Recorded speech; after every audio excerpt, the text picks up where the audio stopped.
অন্ধ্রের জন্য বিশেষ প্যাকেজ, বিহারের জন্য কল্পতরু, শরিকদের ঝুলি ভরল নির্মলার বাজেটে।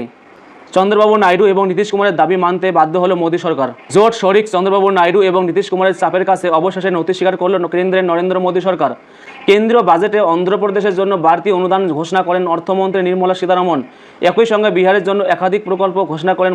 কেন্দ্রীয় বাজেটে অর্থমন্ত্রী জানালেন, অন্ধ্রপ্রদেশ পুনর্গঠন আইনের সূত্র মেনে অন্ধ্রের নতুন রাজধানী অমরাবতীর পরিকাঠামো উন্নয়নের জন্য বাড়তি 15,000 কোটি টাকা প্যাকেজ দেওয়া হবে। শুধু তাই নয়, আগামী বছরগুলিতে এই ধরনের আরও একাধিক আর্থিক প্যাকেজ দেওয়া হবে বলে জানিয়ে দিলেন নির্মলা সীতারমণ। মূলত অমরাবতীর পুনর্গঠনে খরচ হবে এই টাকা। অন্ধ্রের রয়্যালসীমা অঞ্চল, কার্নুল, অনন্তপুর, ওয়াইএসআর এবং চিত্তোর 4 জেলায় যোগাযোগ ব্যবস্থা উন্নতি এবং পরিকাঠামো উন্নয়নে জোর দেবে মোদী সরকার। একই সঙ্গে আরেক জোট সঙ্গে নীতিশ কুমারের দাবিও আংশিকভাবে মানল কেন্দ্র। বিহারের জন্য বাজেটে একাধিক বিশেষ প্রকল্প ঘোষণা করা হলো। বিহারকে সরাসরি আর্থিক প্যাকেজ না দেওয়া হলেও পরিকাঠামো খাতে একাধিক বড় ঘোষণা করা হলো। বিহারের সড়ক যোগাযোগ ব্যবস্থা মসৃণ করতে মোট 26,000 কোটি বরাদ্দ করল মোদী সরকার। নতুন একগুচ্ছ সড়ক তৈরি হবে, 3টি হাইওয়ে রোড তৈরি হবে।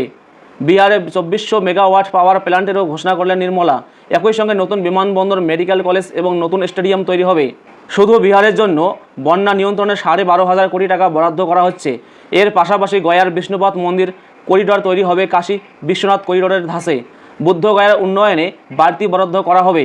নালন্দাকে পর্যটন কেন্দ্র হিসাবে তুলে ধরার জন্য প্যাকেজ দেবে মোদী সরকার। লোকসভা নির্বাচনে ধাক্কার পর কেন্দ্রের নরেন্দ্র মোদী সরকার এখন পরনির্ভর। বিজেপির দুই শরিক চন্দ্রবাবু নাইডু এবং নীতিশ কুমারের মূল দাবি ছিল অন্ধ্রে এবং বিহারের জন্য। সে কারণে কেন্দ্রীয় মন্ত্রিসভাতেও বিশেষ দাবি দেওয়া জানাননি শরিকরা। একদিন আগেই বিহারকে বিশেষ রাজ্যের মর্যাদা দেওয়ার দাবি খারিজ করে দেয় সরকার। সে নিয়ে শরিকের মুখ ঝামটাও শুনতে হয়েছে। তারপরেই বাজেটে দুই শরিকের ঝুলি ভরিয়ে দিলেন নির্মলা।